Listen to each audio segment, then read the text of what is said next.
Amerika Birləşmiş Ştatlarının Lemkin İnstitutunun Birləşmiş Ştatlar prezidentinə Ruben Vardanyan da daxil olmaqla müharibə cinayətlərində ittiham olunan erməni əsilli şəxslərin Milad bayramı münasibəti ilə azadlığa buraxılması üçün Azərbaycana təzyiq göstərməyə dair müraciətinə cavab olaraq Azərbaycanın qeyri-hökumət təşkilatları nümayəndələri Donald Trumpa açıq məktub yazıblar.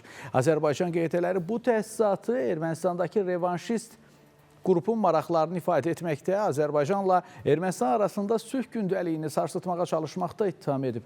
Qeyd olunub ki, Xocalı soyqırımı kimi kütləvi qırğınlara göz yuman Lemkin İnstitutu ilk növbədə elan etdiyi missiyaya xəyanət edir. Azərbaycan Milli Qeyri-Hökumət Təşkilatları Forumu Lemkin İnstitutunu təxribatçı çağırışlarına görə Azərbaycan ictimaiyyətindən üzr istəməyə çağırır.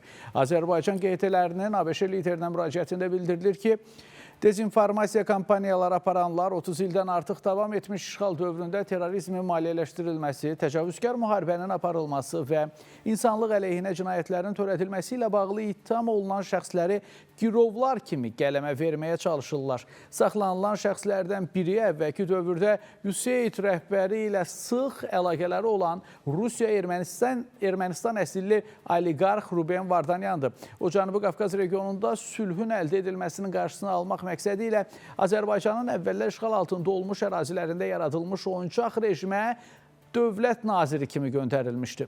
Azərbaycan bu məhkəmə proseslərini şəffaf şəkildə və beynəlxalq öhdəliklərinə uyğun olaraq həyata keçirir.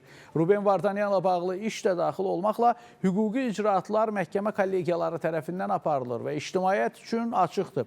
Bunu dini təqib kimi təqdim etmək cəhdləri tamamilə əsassızdır. Biz inanırıq ki, Lemkin İnstitutu kimi pozucu qüvvələr Amerika ictimaiyyətini yanlış istiqamətləndirmək məqsədlərinə heç vaxt nail ola bilməyəcəklər deyə müraciətdə vurğulanır.